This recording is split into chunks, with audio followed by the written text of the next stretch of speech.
Chi sono i Fidain?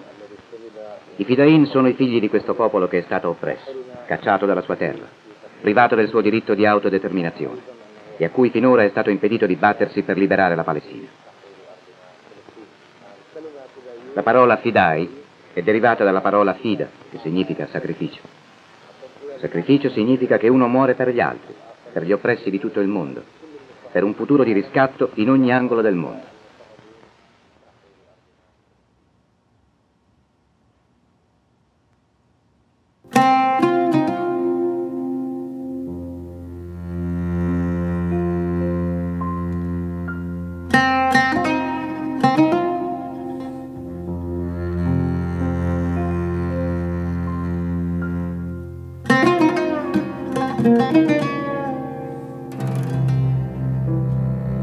La Nakba de 1948, elle est le vécu quotidien de tout un peuple. De ses entrailles surgissent aussi des longs cortèges des Fidaïnes et les enfants de l'Intifada.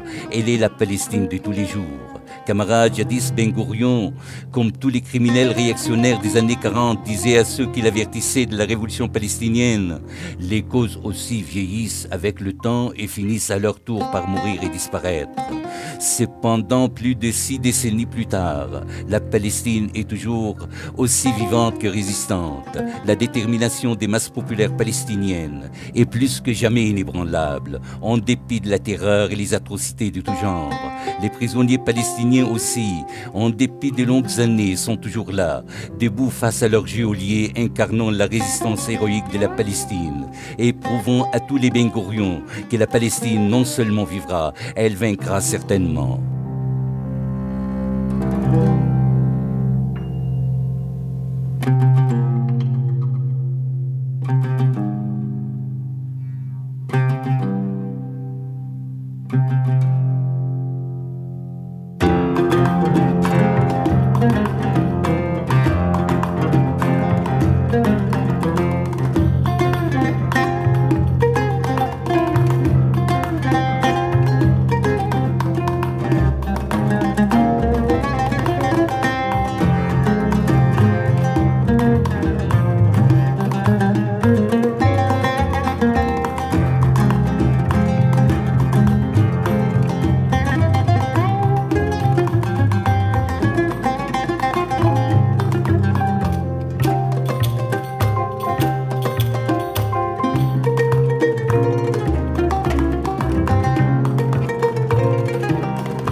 Nous sommes fiers d'être aux côtés de nos camarades libanais et de nos camarades palestiniens pour exiger la libération immédiate de Georges Ibrahim Abdallah des prisons françaises.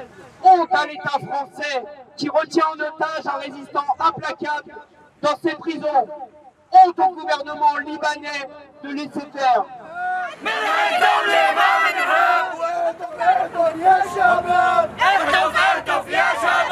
Parce qu'il est un communiste arabe, parce qu'il est un pro-palestinien, pourquoi on ne va pas le libérer? C'est dans notre culture que la Palestine, si elle n'est pas libérée, nous, on ne va pas être libérés.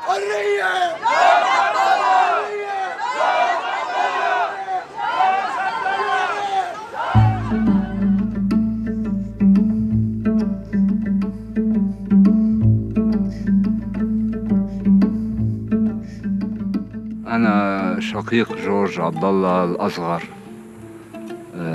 يعني عندما أقول الأصغر يقصد جورج اعتقل بالعام 1984. يعني آنذاك كان لي من العمر 18 سنة، وبالتالي لم أرى جورج منذ أكثر من 36 عام. بالتالي ما سأرويه هو يعني اللحظات المبكرة من تاريخ جورج، معطوفة على ما يسمى الذاكرة الجماعية لعائلة جورج ولأصدقاء جورج. On va faire une rencontre avec Maurice, le frère de Georges, qui habite à la maison de Georges.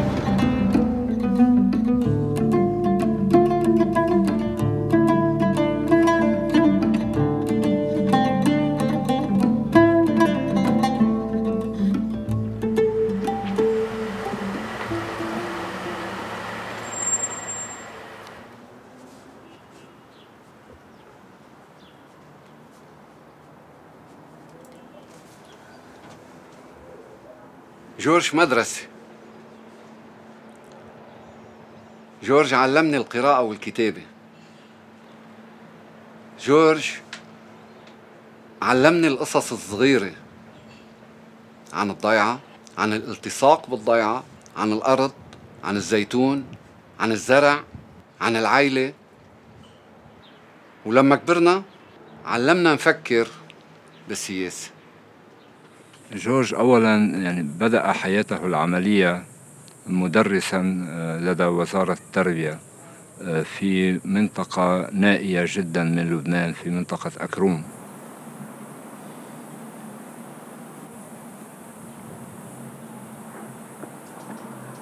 وهنالك تعرف أو بدأ إحساسه الطبقي يتبلور بحكم ما تعانيه تلك المنطقة من حرمان مطلق، منطقة محرومة يمكننا القول من كل شيء، يعني لا طرقات، لا مياه، لا كهرباء بطبيعة الحال. حتى المدرسة بحد ذاتها كانت عبارة عن مجرد غرفتين في منزل، وبالتالي بإمكاننا القول أن يعني أول مجابهة مع حياته الوظيفية شكلت له منطلقا لبدء مساره النضالي. أخبار اليوم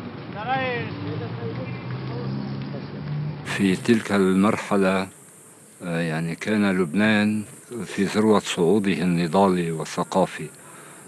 في حينه كان اليسار عموما على المستوى الدولي والعربي واللبناني، أيضا على المستوى العربي كانت الحالة القومية أيضا في مرحلة صعود بفعل حضور تراث جمال عبد الناصر، وفي سياق صعود الثورة الفلسطينية، وخاصة لدى انتقالها إلى لبنان. بتلك الحقبة كنت أنا بعدني صغير، يعني كان عمري حدود 13 سنة أول ما انفتح علي على الدنيا، وبشوف جورج ورفاق جورج بيحكونا وبيحكوا مع بعضهم وبيناقشوا مع بعضهم عن مظلومية الشعب الفلسطيني.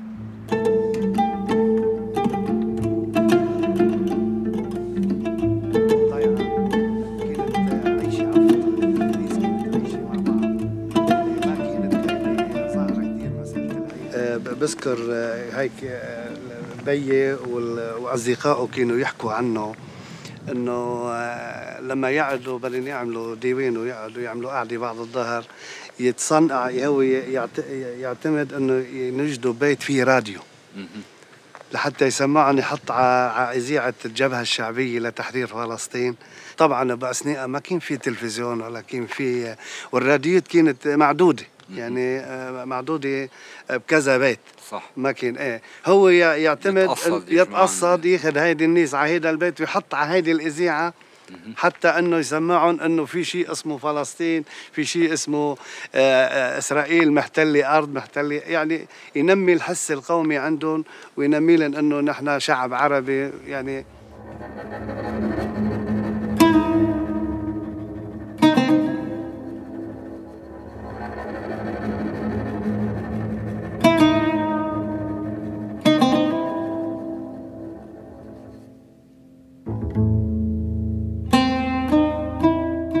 The most specific thing happened to the Palestinian people and for our society is what happened in 1948 as a Nakba, not just as an occupation. We always know that imperialist powers and colonizing powers are always there, but the significant on the Palestinian thing that our people were displaced by force and by ethnic cleansing, and this is what makes our struggle a bit different.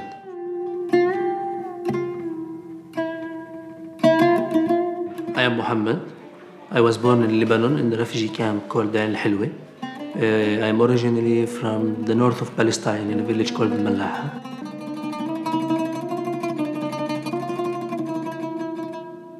Palestine was under occupation and still under occupation historically. Our people never had independence and self-determination during the Ottoman Empire and even before. After that, for the British Mandate or British colonialism. The entire region have fallen under a new colonization and colonized power, mainly the British and the French. And so the Arab world of today is the product of the Sykes-Picot agreement. And the Arab states today has been states that were literally the borders drawn by these two men, these two generals that represented the French and the British colonization. To the United Nations also came the problem of Palestine. A British mandate since the end of World War I, in recent years this small country had been the scene of disorder and bloodshed. The age-old struggle between Arab and Jew and the aspirations of the Jewish people for a homeland, aspirations which had been intensified through the persecution of the Jews before and during World War II, had aggravated the Palestine problem.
The vast majority of the Palestinian people were displaced from their homeland, and they become refugees in Jordan, Syria, Lebanon, and even inside Palestine itself.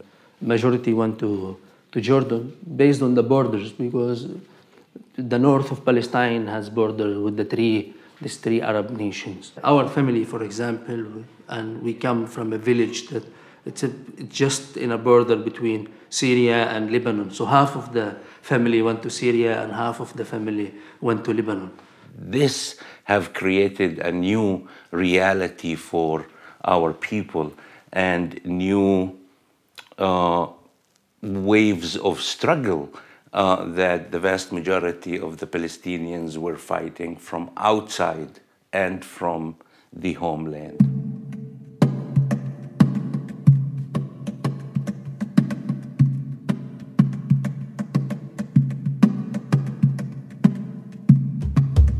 And for 20 years after that, Palestinians were living without any real organizations and mobilization.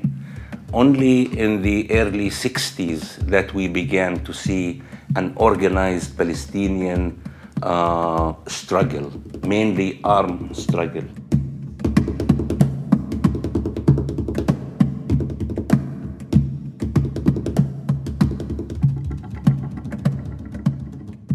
You know, when we talk about the modern Palestinian liberation movement, we think about the 1967 occupation as a major impetus for this shift, for this evolution and development of the Palestinian struggle. And this was a major factor because it was a huge defeat for the Arab regimes at the time and for the belief that, you know, sort of Palestinians could rely on the state powers around them to provide some kind of route to liberation.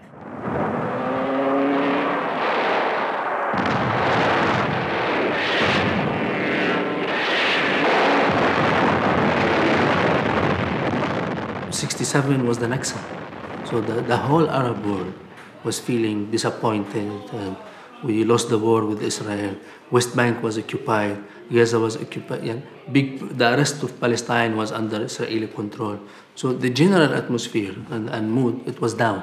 The post-1967 occupation sort of crystallized trends that were already taking place in the Palestinian movement. And that in and of itself was the coming together of several other organizations that were already active and sort of working to organize Palestinian resistance from Jordan and on the borders to fight against the Israeli occupation. And when I say the Israeli occupation, I don't just mean the occupation of the West Bank and Gaza and Jerusalem, but the entire occupation of Palestine that had been taking place since 1948, remembering, of course, that the founding of these groups came from Palestinians who were themselves exiles and refugees fighting to return to all of their homeland, historic Palestine, from the river to the sea.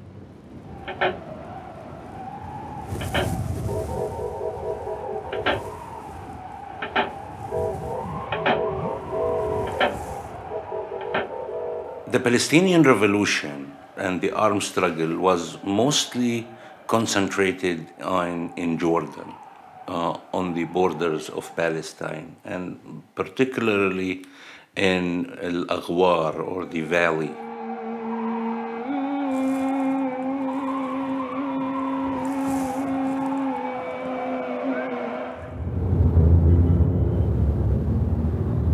Amman, capitale du royaume de Jordanie. En Palestine, le drame est celui d'une seule terre pour deux peuples. En Jordanie, le problème est celui de deux armées pour un seul territoire. Les commandos palestiniens et l'armée royale. C'est le débat qui vient de connaître, au cours des dernières heures, une nouvelle phase.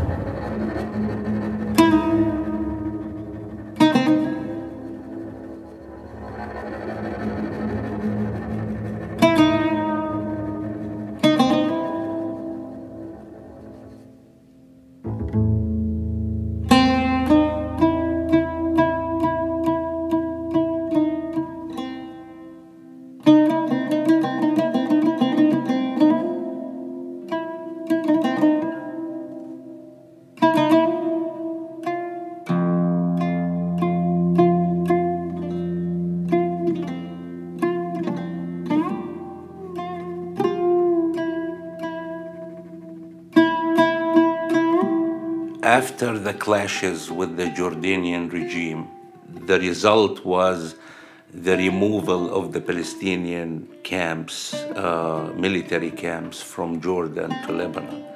When the Palestinian resistance came to Lebanon, It was big empowerment move for our community in Lebanon when they saw the Fidaiyin are arriving from Syria, like through Jordan, Syria, to Lebanon, even though they came as bodies, injuries. In this time, there was a Cairo agreement. This agreement gave a big space for the Palestinian resistance in Lebanon and start developing very quickly because also you have the Lebanese resistance camp inside Lebanon. Many revolutionary parties in Lebanon were supporting and sympathizing with the Palestinian resistance. Also, when they felt that this progressive resistance are coming to Lebanon, it will empower them also for the internal Lebanese struggle. And I think this is how the Palestinian resistance expanded in all Lebanon from the north to the south. This was a time of intense movements against colonialism. So, we see in the late 1960s and early 1970s, there were common slogans and posters and images talking about moving from Vietnam to Palestine, recognizing that the Palestinian struggle was not separate from either like the anti-colonial struggle that took place in Algeria to fight French colonialism, or the anti-imperialist struggle that was taking place in Vietnam, fighting first French colonialism and then US imperialism and its allies, that this was part of a global liberation movement fighting capitalism, fighting imperialism. The refusal of the Palestinian masses to forget their homeland sabotaged the American-Israeli project for the area. Today, youth who have never seen their country have joined the Palestinians under occupation in the steadily growing Palestinian resistance movement.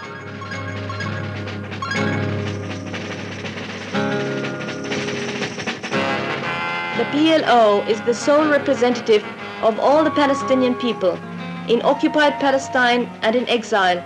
It is a social, political, and military reality. It is all the Palestinian people united in their common national cause.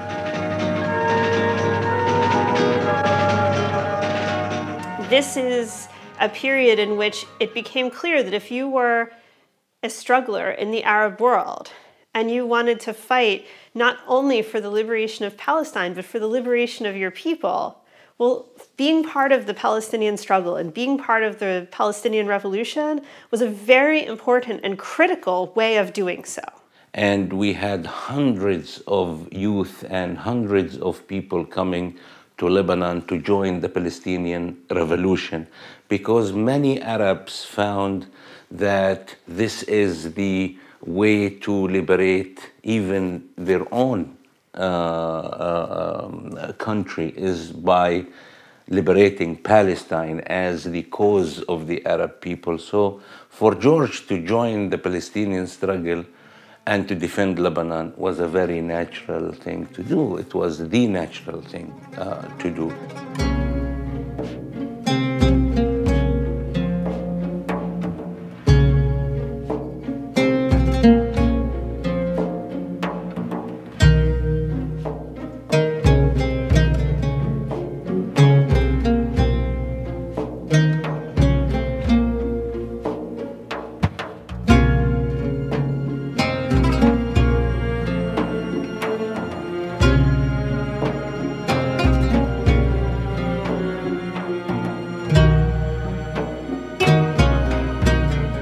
We don't struggle just for Palestine, like this imagined Palestine. Palestine means for us rights.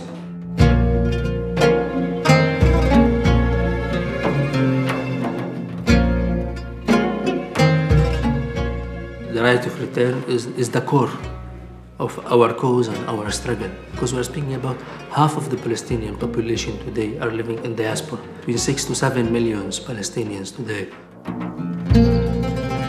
In our context, when we are displaced people, the camp is representing the most poor class within the Palestinian society. So the camp as a class was playing an important role in the revolution. So the people of the camp was leaders of their struggle.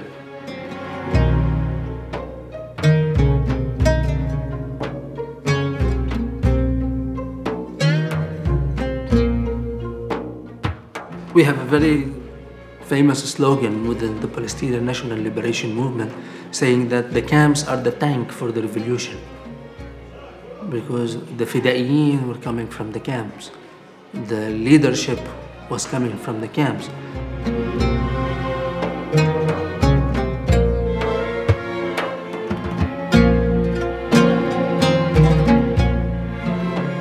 From the birth of the modern Palestinian resistance and until 82, who built this resistance? It was the people of the camps who conducted the armed operations. The people of the camps, they are the one who give blood and money. The Palestinian resistance used to go to the camp to fundraise, not to the bourgeoisie.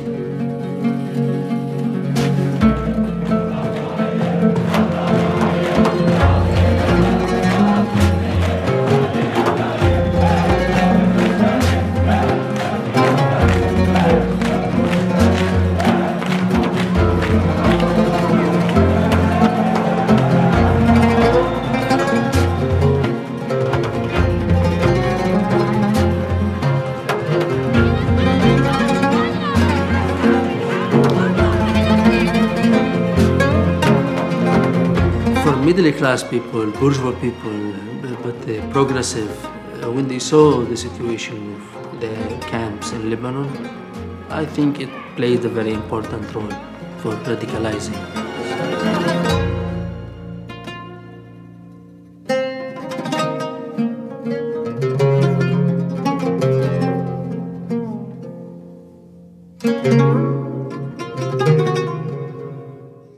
For George Abdullah, seeing the reality of the Palestinian people in Lebanon, it was confrontation with the reality.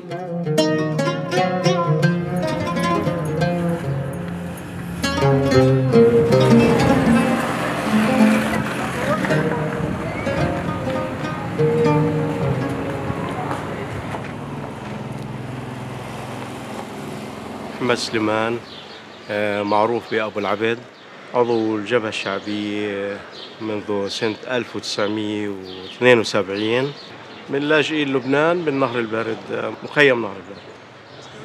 أنا من لاجئين ال 48 لجأنا من فلسطين، احنا من القرى شمال فلسطين اللي هسه المعروفة حاليا بدولة إسرائيل المغتصبة. لجأنا على لبنان، طبعا أنا من مواليد لبنان، لجأ آبائنا وأجدادنا وسكننا بالمخيمات. الرفيق جورج عبد الله تعرفنا عليه بالحرب اللي نشبت بلبنان سنة 1975، وهو رفيق كان مناضل بيبحث عن قضية اللي هي كان القضية الفلسطينية. جورج عبد الله عاش بالمخيم على الظروف الصعبة بالمخيم، عاش معنا علما انه هو كان من الناس اللي ممكن يعيشوا حياة رفاهية، حياة كثير مريحة، إلا أنه فضل نتيجة قناعاته يعيش الأزمة والمأساة الفلسطينية تحديداً، وما كنا نميزه، وكان يشارك تكلفوا الجبهة الشعبية بقضايا عمل مشترك مع الفصائل الأخرى، وكان يمثل الجبهة الشعبية داخل المخيم وكأنه عضو فلسطيني من هالبيئة تماماً. جورج بانخراطه في الجبهة الشعبية في صفوفها ومع انفجار الحرب الأهلية اللبنانية، إذا تعسكر الجو في لبنان كله وازدادت الاعتداءات الإسرائيلية على لبنان، فانتقل إلى الجنوب اللبناني، وهناك يعني شارك في مقاومة الاعتداءات الإسرائيلية، لا سيما في اعتداء 1978، وجرح أثناء التصدي للهجوم الإسرائيلي على لبنان. And in that time, Lebanon became a subject for Israeli bombardment and for Israeli invasions. George Abdullah understood from the beginning that this fight for Palestine is really a fight for Lebanon as well, and it is a fight for the Arab people in general. Shia, quartier populaire du sud de Beyrouth, quartier meurtri que les tirs et les bombardements phalangistes arrosent jours et nuits. Shia coupe la route à l'offensive Kataeb et protège les camps palestiniens de la banlieue de Beyrouth.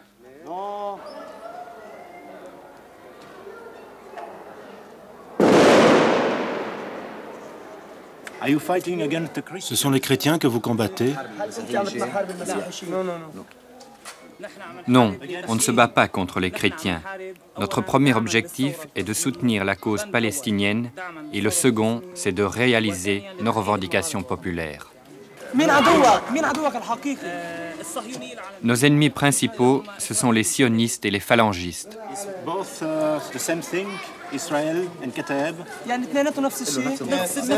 La ligne politique de ces deux ennemis est identique. En fait, les phalangistes sont les représentants de la classe bourgeoise au Liban. Cette classe qui se trouve au pouvoir depuis toujours et qui, bien entendu, tient à conserver intacts ses privilèges. Dans ce contexte, il est normal que les couches populaires formulent des revendications politiques et sociales à l'égard du pouvoir et les défendent. Mais ce gouvernement, lui, n'ose pas se mesurer directement avec les masses pauvres et progressistes. Il tente de le faire indirectement en lançant contre elles les phalanges. Alors pour vous, ce n'est pas une guerre entre chrétiens et musulmans? Non, non, non. Alors là, absolument pas. What's so-called civil war in Lebanon, it wasn't really a civil war. It was a normal struggle between the right wing and the left wing in Lebanon. And the fight was there. It was anti-fascism, it was a fight anti-colonialism, it was a revolution inside the Lebanese society against the reactionaries. So, but this war weakened the Palestinians' resistance. And that's why this reactionary camp in Lebanon was supported by the Zionists, by the imperialist, colonialist power. We cannot deny the relationship between Ismail, the Phalangists, and those right-wing Lebanese political parties with the Zionists. They received them military aid, the trainings in Israel.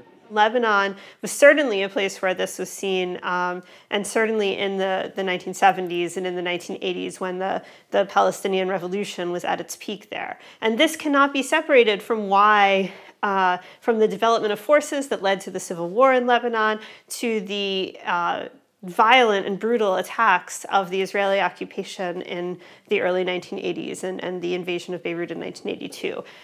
It was an attempt to destroy everything that had been created and the really revolutionary environment that existed on many levels inside Lebanon.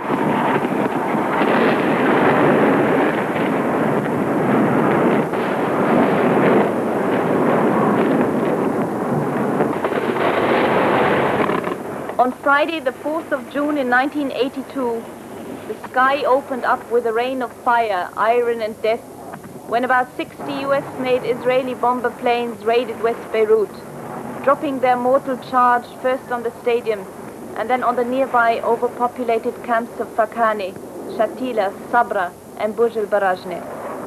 This was the beginning of Israel's savage war of siege against the Palestinian and Lebanese people, killing and mutilating over 100,000 civilians. The Phantom, F-15 and F-16 bombers left thousands of dead and razed the camps in South Beirut from the ground. 10,000s of Lebanese and Palestinian families found themselves without homes, without their belongings, without food, without shelter.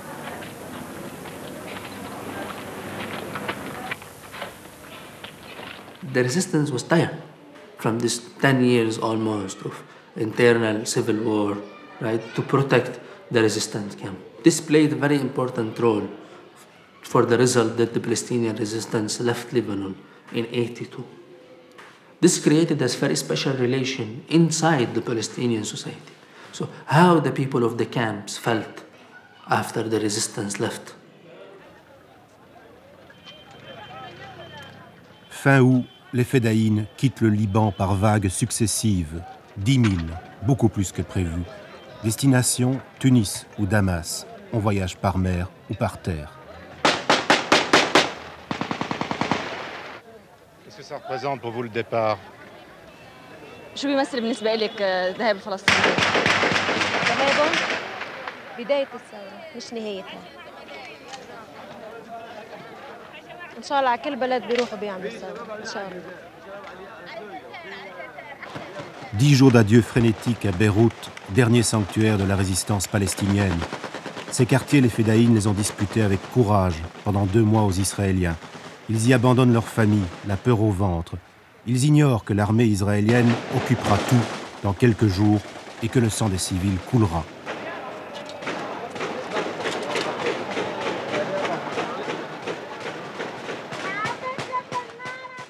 They are the one who built it, this resistance. And in this moment, they felt that the leadership of this resistance left them. And they felt that they are alone. So, and this was a very big, painful shock for the people of the Palestinian people in Lebanon. After this, few months later, Sabra and Shatila happened. As a result, so it confirmed to our people that you are alone.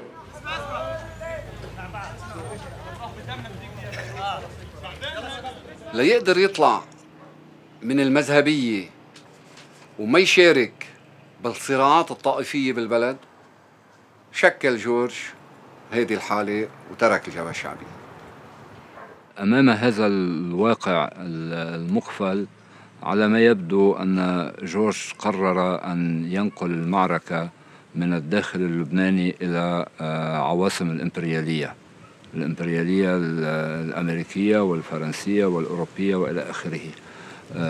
ذلك أنه يبدو أنه أيقن بأن الصراع في لبنان بات عبثيا لا يؤدي إلى شيء، وهو يعرف تماما حتى ضمن هذا الصراع أن محرك الصراع هو إسرائيل والإمبريالية الغربية. There was this slogan by Wadi Haddad that we follow our enemy everywhere. It's going far for Palestine, taking Palestine to the world. It was very significant and this played a very important role for taking the cause of Palestine to the international community. And the only way that they could have do this is through the relationship with the international forces in a political way, in a cultural way, but also they have, especially the Popular Front for the Liberation of Palestine, have used tactics such as the hijacking of airplanes and attacking the interest of U.S. interest and British interest outside of Palestine. أصبح عندي الآن بندقية إلى فلسطين خذوني معكم إلى ربى حزينة كوجه مجدلية إلى القباب الخضر والحجارة النوية أصبح عندي الآن بندقية. Hundreds of thousands of Lebanese joined the Palestinian struggle. George Abdullah is significant because he joined the armed struggle and also outside Palestine and outside Lebanon. إلى القباب الخضر والحجارة النوية 20 عاما وأنا أبحث عن أرض وعن هوية 20 عاما وأنا أبحث عن أرض وعن هوية أبحث عن بيتي الذي هناك عن وطني المحاط بالأسلاك أبحث عن طفولتي وعن رفاق حارتي أبحث عن طفولتي. Je suis Jean-Louis Chalancé, je suis avocat, j'ai défendu de nombreux militants, de nombreuses organisations depuis presque 40 ans. L'affaire en elle-même, sur le plan judiciaire, Il a été arrêté pour des faux papiers. Ensuite, on a bizarrement trouvé des armes qui auraient été utilisées dans le cadre d'actions militantes. Et donc, on l'a inculpé à l'époque pour complicité d'assassinat, puisque les armes qu'on avait découvertes chez lui avaient servi aux exécutions des attachés militaires israéliens et américains à une tentative d'homicide contre le consul des États-Unis à Strasbourg. Et il y a d'autres militants de l'organisation des FARL qui ont été pas arrêtés en France, mais qui ont été arrêtés en Italie parallèlement.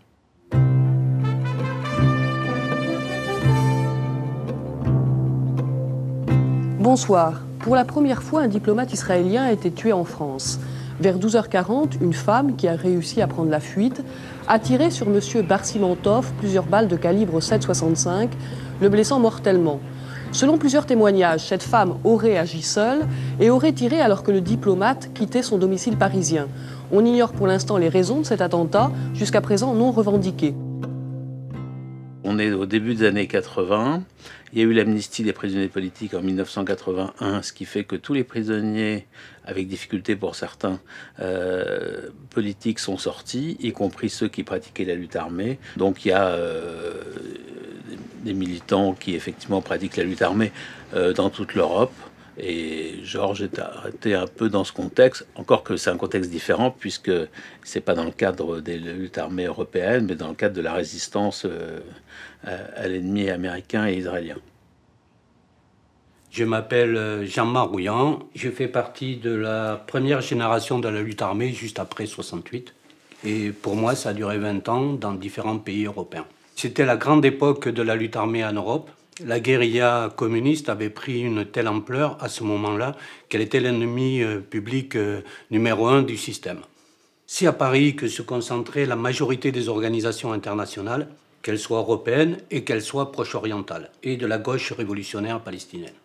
Les liens avec la cause palestinienne et différents groupes européens, c'est un lien qui est historique, qui a toujours existé. Par exemple, nous, dans l'organisation Action Directe, il y avait des camarades qui avaient été entraînés dans les camps palestiniens, à Tal al-Sattar et ailleurs, au début de la guerre civile ou avant la guerre civile.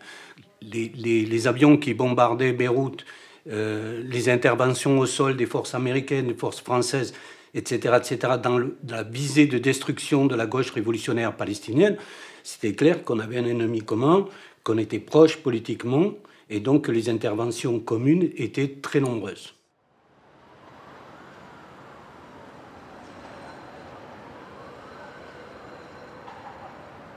Si je suis ici, c'est en tant qu'ancien membre d'une organisation révolutionnaire, une organisation de guérilla urbaine en Belgique, aujourd'hui disparue, les cellules communistes combattantes.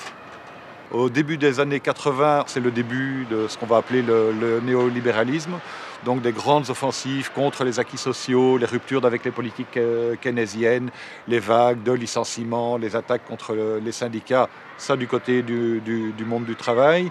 Et puis une volonté pour l'impérialisme de revenir sur la période précédente qui avait été une période de lutte de libération nationale et de reprendre du terrain, de réassurer sa domination.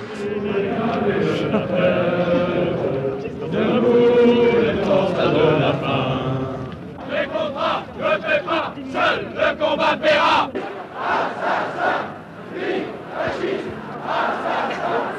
On était bien informés de ce qui se passait en Palestine et au Liban. Plusieurs camarades de la gauche révolutionnaire ont d'ailleurs été là-bas. Plusieurs ont combattu, notamment en 82 à Beyrouth.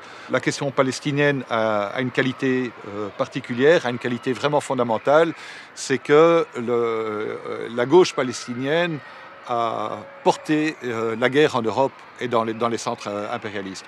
En faisant en partie de l'Europe un terrain de la guerre révolutionnaire, la gauche palestinienne a placé la gauche révolutionnaire européenne face à ses responsabilités, a obligé à nous, révolutionnaires européens, nous interroger à c'est quoi vivre et lutter dans un pays impérialiste.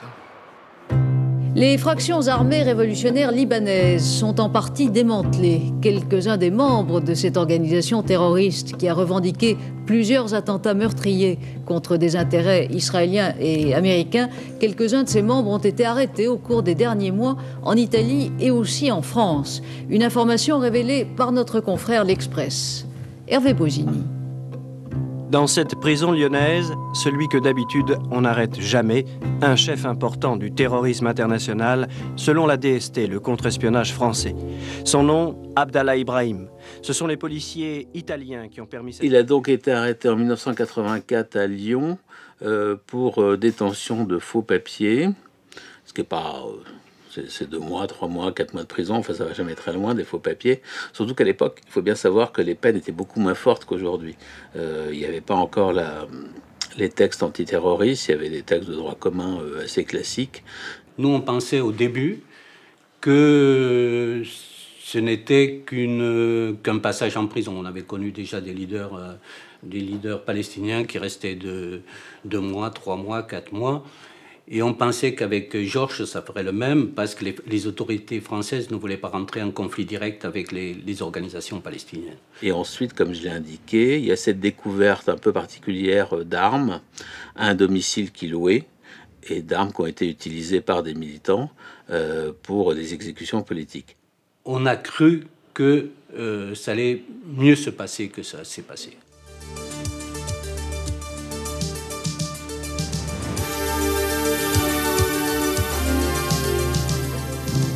Nouvel attentat sanglant en plein Paris. Une bombe jetée d'une voiture devant le magasin Tati vers 17h30 cet après-midi a fait au moins 5 morts, une cinquantaine de blessés, dont 11 sont grièvement touchés. Oui, écoutez, ce que je peux vous dire, c'est que sur place, nous avons vécu l'horreur. Nous sommes arrivés quelques minutes seulement après que la bombe ait éclaté. J'ai vu personnellement plusieurs personnes très gravement blessées évacuées.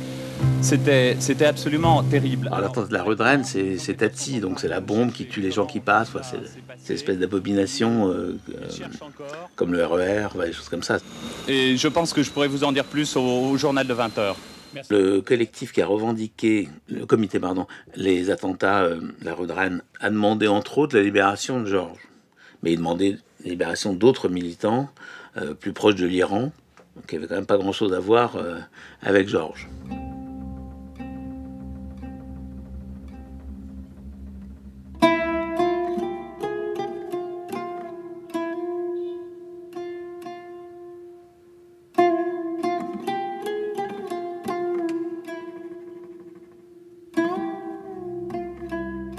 Très clairement, on a identifié que ces opérations faisaient partie en même temps que les enlèvements à Beyrouth de pression sur le gouvernement français pour faire libérer le commando Bakhtiar.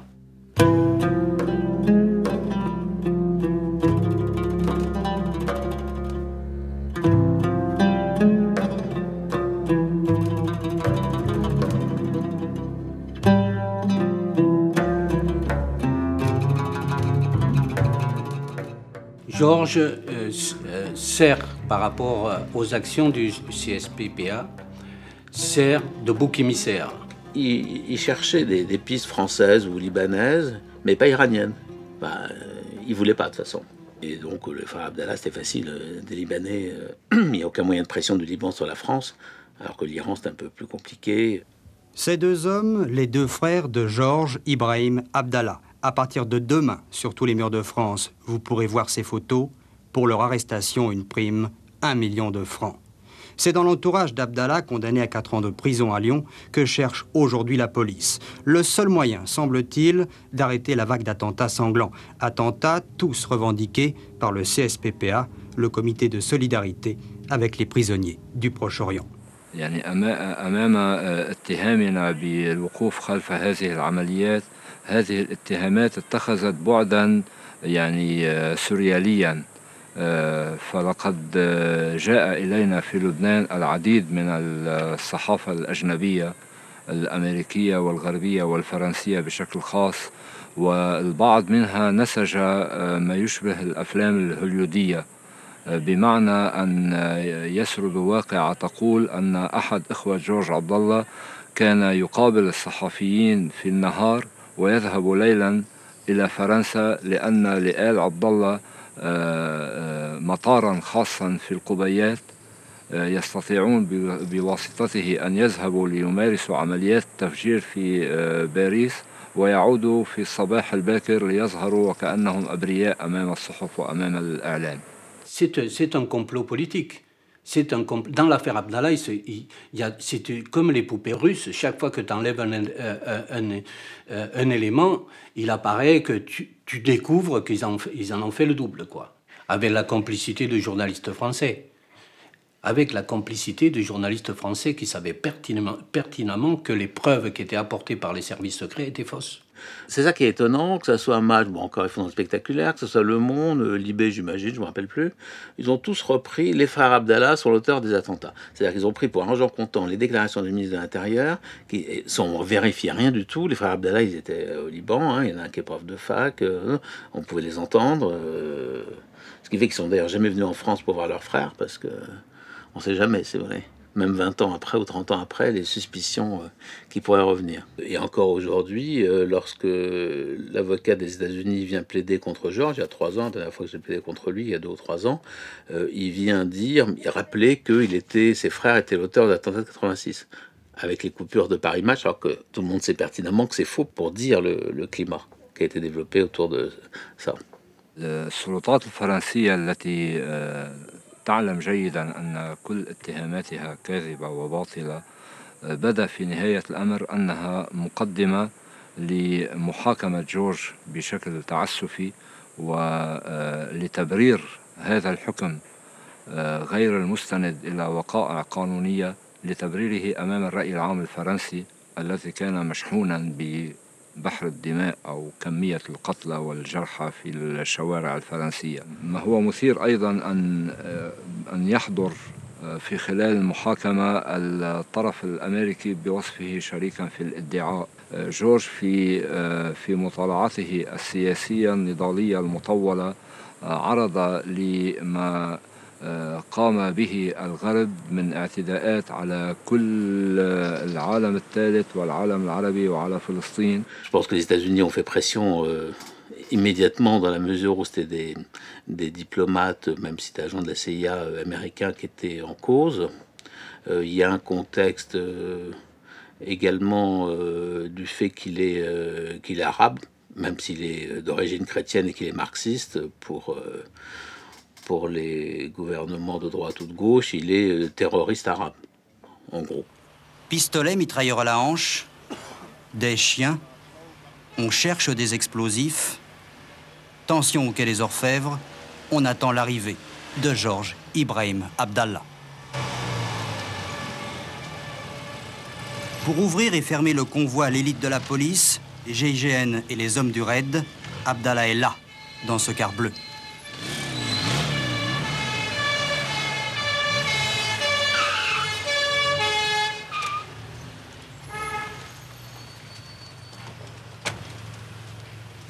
Silence absolu, ça n'aura duré qu'une minute. Les portes se referment. Dans quelques instants, le procès Abdallah pourra commencer. جورج في الوقت نفسه في سياق دفاعه عن نفسه هو بالأحرى لم يدافع عن نفسه بل قدم مطالعة سياسية قانونية بالمعنى النضالي للكلمة بمعنى أنه رفض منطق أن تحاكم دولة غربية مناضلين عرب فكان كلامه الشهير حتى عندما سئل عن اسمه فسمى نفسه مناضلا عربيا. Il dit exactement combattant arabe. Je suis combattant arabe.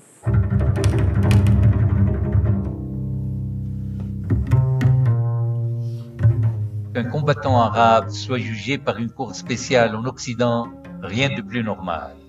Qu'il soit traité de criminel et de malfaiteur, rien de vraiment nouveau.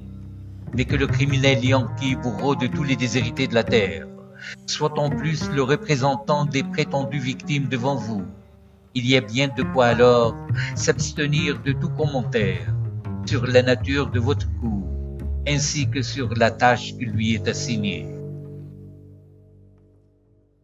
وخصص بالذكر كمية الشهداء الكبيرة التي سقطت في لبنان وفي بيروت بشكل خاص خلال الاعتداء الصهيوني على لبنان، والتي فاقت آنذاك 25 ألف قتيل.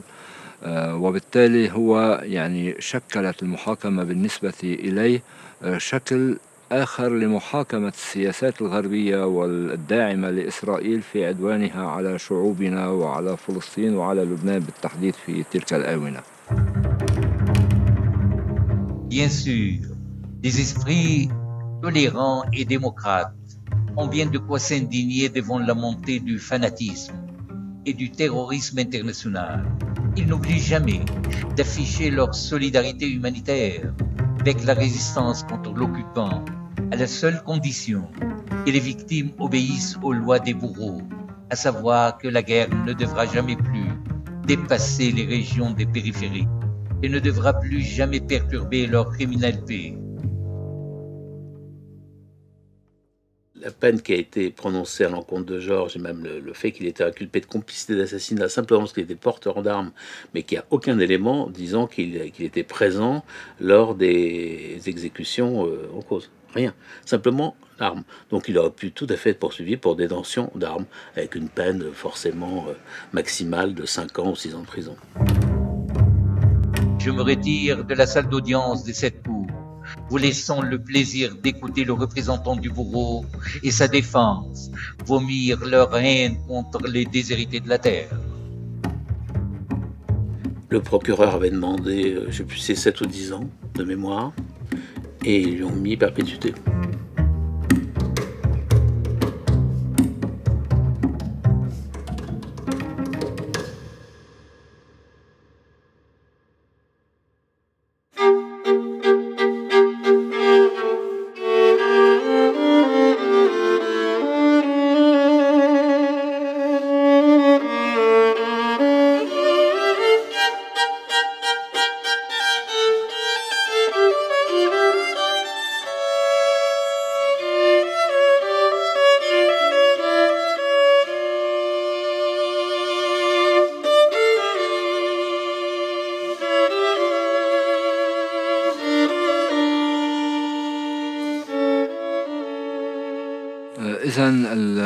يعني حركة التضامن مع جورج بدأت بالاتساع على مراحل متعددة، خصوصا مع اقتراب العام 1999 حيث أنهى جورج ما يسمى فترة الأمان. On peut demander sa libération conditionnelle après l'expiration d'une peine de sûreté pour les gens pour qui la peine est assortie, comme maintenant. Et pour Georges, qui est l'ancien régime, je dirais, c'était 15 ans. Donc il formule une demande, il en a fait 8 principales, on va dire, parce que bon, il y a un peu de confusion parce qu'il y a les appels, donc on va dire 8 principales depuis 1999. Donc à partir du moment où la demande de libération a pu être faite, là on a commencé effectivement à voir les militants, et puis l'environnement international s'occupait un peu de Georges et estimait qu'il y avait un militant révolutionnaire détenu en France.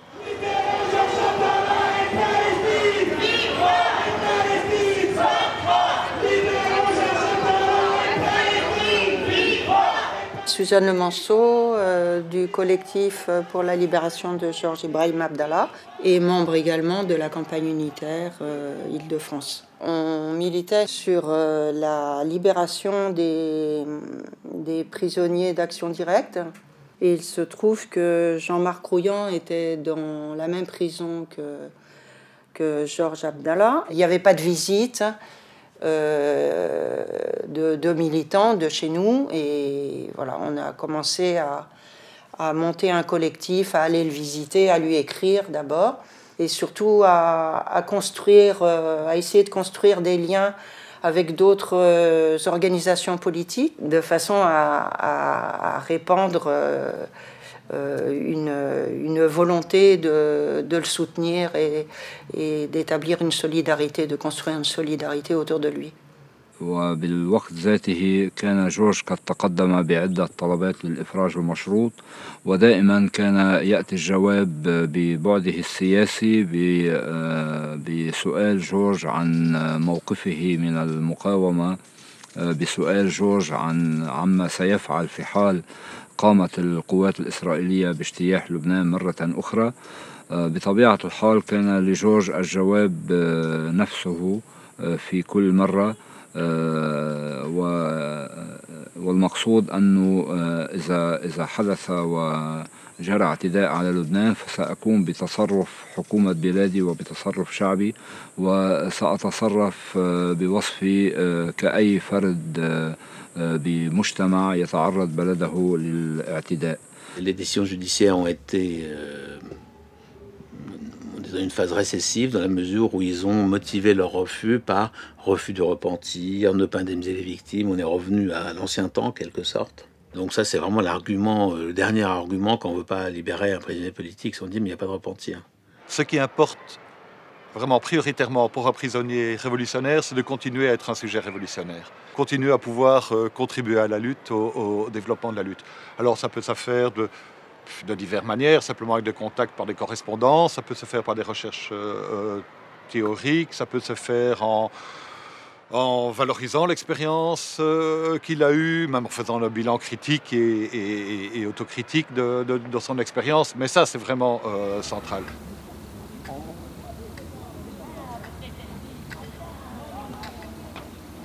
Moi, j'arrive en 1994 à Lannemezan. Et un peu plus d'un an après, débarque Georges une après-midi. Il sort du quartier d'isolement et il débarque en détention. Et à Lannemezan, il y avait un tout petit rapport de force, ce qui fait que tous les prisonniers politiques de la gauche révolutionnaire, du Pays Basque, on était tous au même étage, au deuxième sud, où il est toujours là actuellement, au deuxième sud du bâtiment A. Georges, il commençait 4h, 4h30, 5h à écouter la BBC en arabe, à lire ses journaux, tout un travail politique. Lors de différentes agressions ou de grève de la faim des prisonniers palestiniens, on faisait une grève de la faim commune avec eux. Donc, c'est une activité politique réelle. La prison, c'est pas une parenthèse. C'est une véritable activité politique. C'est en ça que ces visiteurs sont importants pour lui, parce qu'il a besoin de confronter, comme nous on fait à l'extérieur, de confronter les idées et tout ça. Le mouvement des Gilets jaunes, par exemple, il avait besoin de savoir comment ça se passait réellement sur le terrain, où est-ce qu'ils allaient, est-ce que cette contestation pouvait s'inscrire dans un avenir révolutionnaire ou voilà. Le grand respect que Georges dans les prisons, ça vient de là.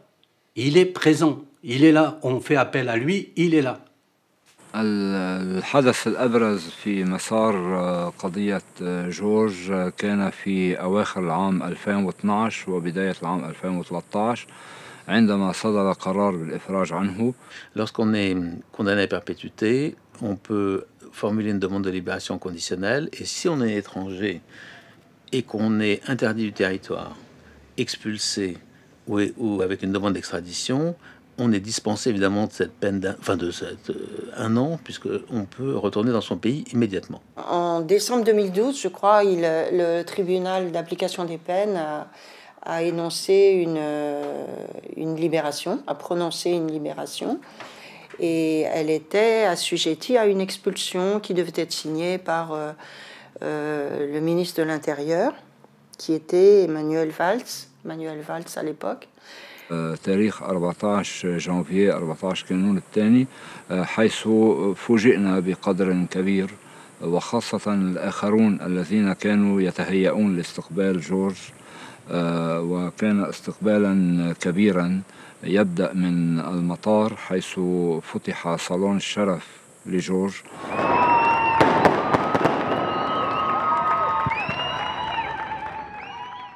Ils étaient tous complètement prêts à l'accueillir et nous prêts à ce qu'il soit enfin libéré.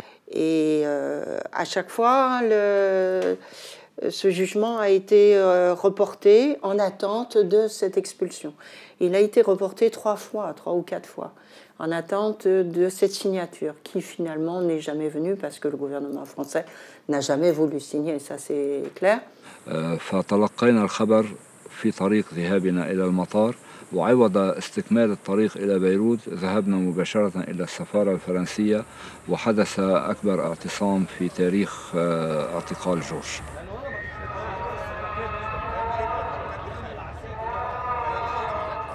لاحقا علمنا من خلال وثائق ويكيليكس أن امتناع السلطات الفرنسية عن تنفيذ الحكمين القضائيين بالإفراج عن جورج كان بناء على رسالة بعثت بها وزيرة الخارجية الأمريكية آنذاك هيلاري كلينتون إلى مثيلها في فرنسا. This case isn't just a French case, it's also a US case and it's also an Israeli case. We see every single time that there's a legal process for George to win his freedom. There's direct involvement from every US Secretary of State, from Condoleezza Rice to Hillary Clinton, to take action to actually actively block this release. And of course, this is something the French government is happy to go along with and work together to pursue. Please. Do you have any reaction on France releasing George Ibrahim Abdallah? Obviously, we are concerned about this release. We don't think he should be released, and we are continuing our consultations with the French government about it. Would you take We have serious concerns that he could return to the battlefield, etc. Please. Dans une des demandes de libération conditionnelle, puisqu'on demande chaque fois l'avis au service de police concerné, enfin, sécurité intérieure, il avait été dit, mais le danger, c'est s'il rentre au Liban, il sera accueilli comme un héros national, et c'est très mauvais pour les intérêts de la France et l'équilibre régional et autres. Ben, je suppose que le gouvernement français a ses raisons.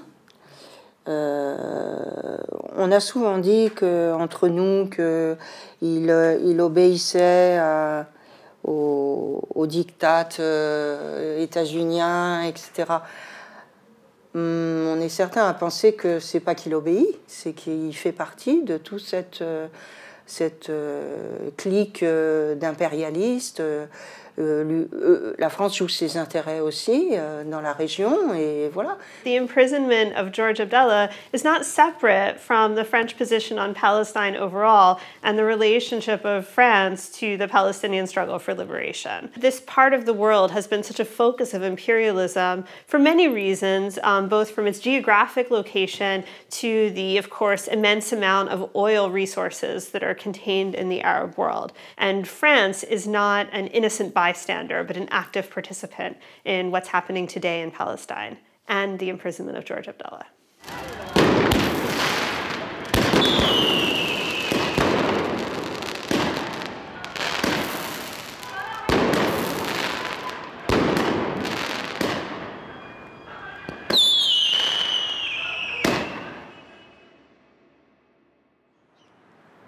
الدولة اللبنانية ما عندها أي استعداد بكل قواها دون استثناء إنها تقول لا للأمريكي وإنها تقول لا للفرنسي.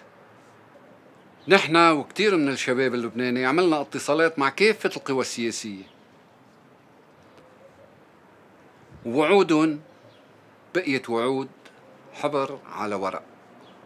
Honestly, if we're going to be honest about the Lebanese government's role, it's been complicit to date in George's imprisonment. And what we're seeing is that the Lebanese government is actually beginning to take a stand. But it's going to be up to us to push the Lebanese government to really end its complicity and take meaningful, direct action steps to demand George's release and put political pressure on France, on the United States, to make this happen.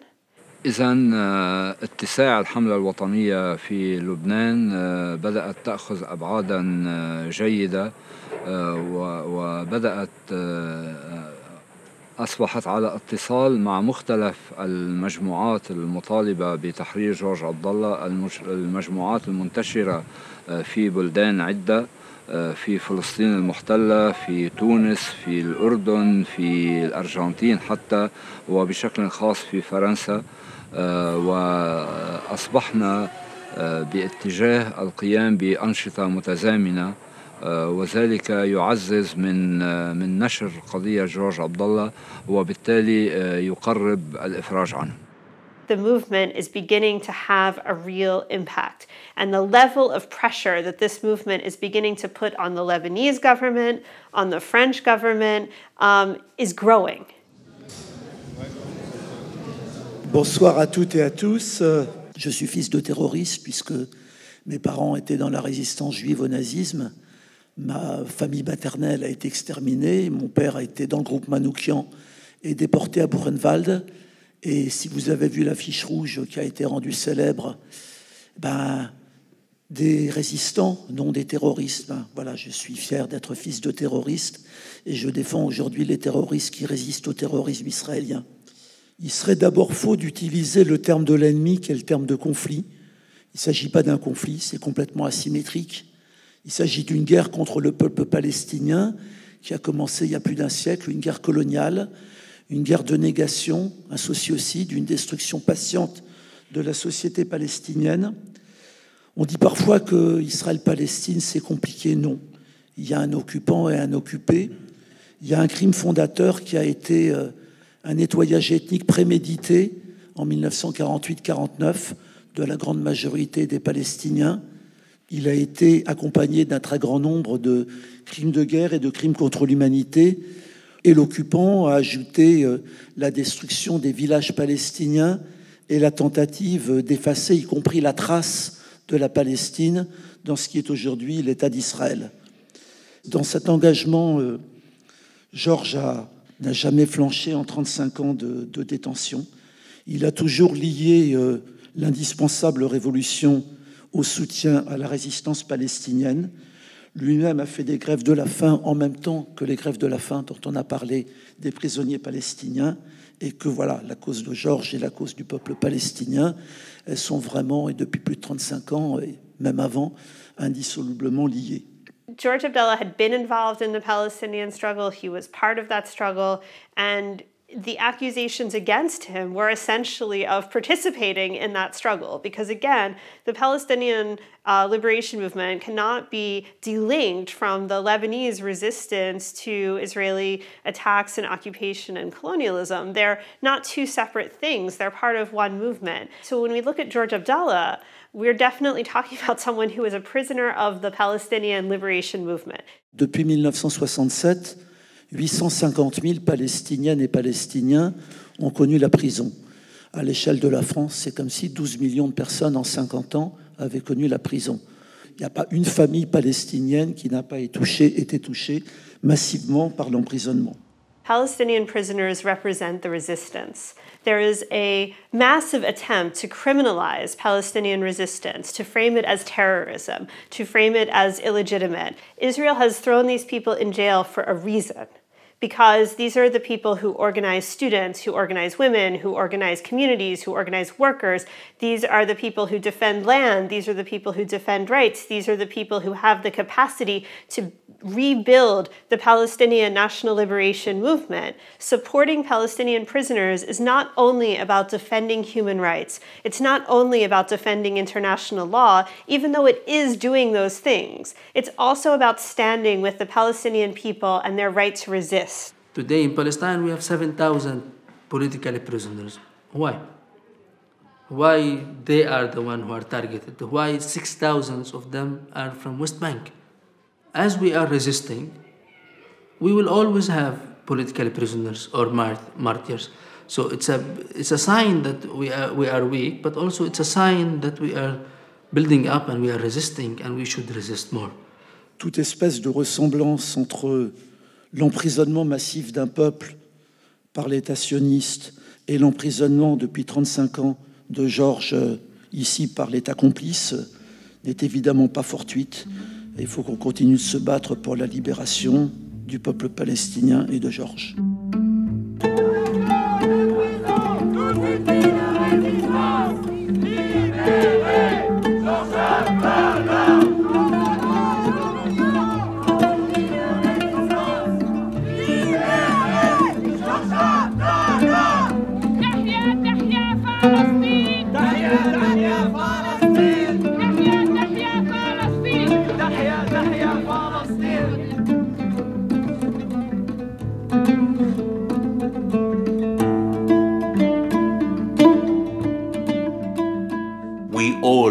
know that George Ibrahim Abdallah, if he sell his principles, he could have been in Lebanon long time ago.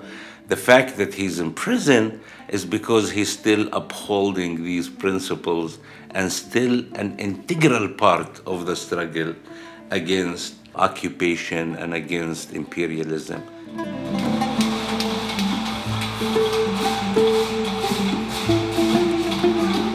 C'est pas au bout de 35 ans qu'il va mettre un genou à terre et qu'il va... Il n'a pas fait tout ce chemin-là pour, à un moment donné, céder là-dessus. Et le fait même que les révolutionnaires soient en prison, ben, ça veut dire aussi qu'on veut rayer de l'histoire la mémoire des luttes et des luttes révolutionnaires.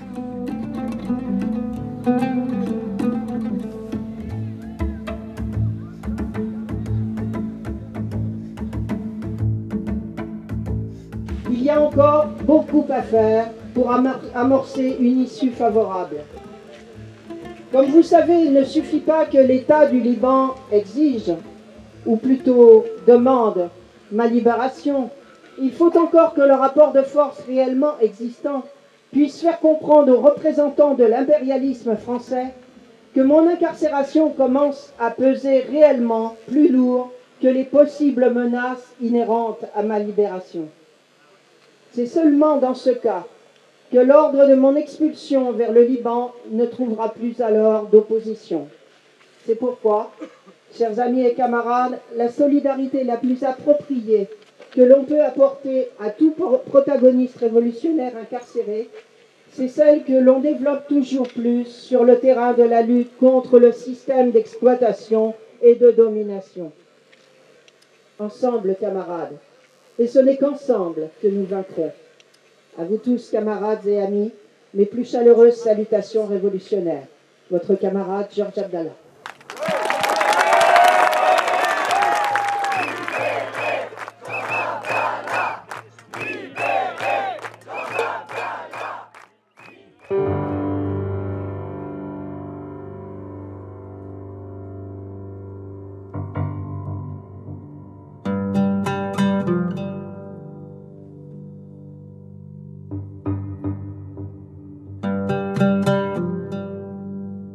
George Abdallah's case is fundamentally political. It's not legal. It's not about a violation of the law. It's not about how this case can proceed through the courts. It's taking place because of the very nature of Israeli colonialism, apartheid, and occupation.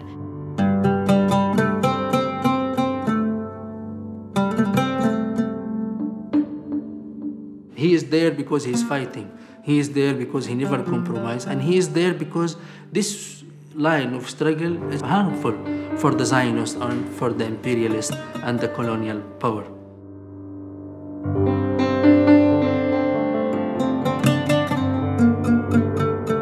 They have failed to break what George Abdallah represents in terms of the struggle and the Palestinian people's struggle.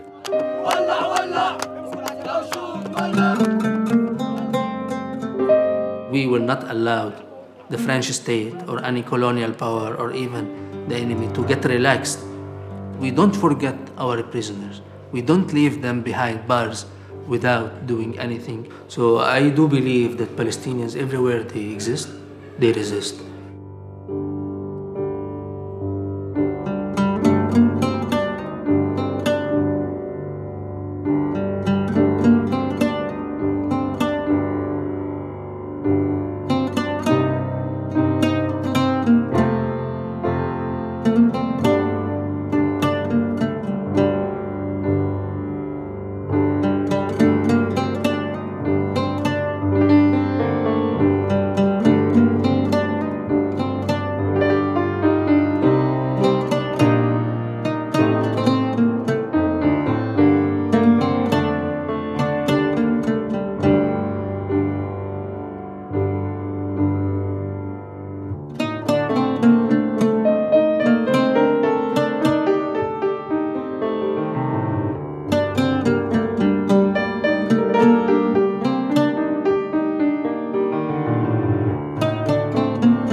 Thank you.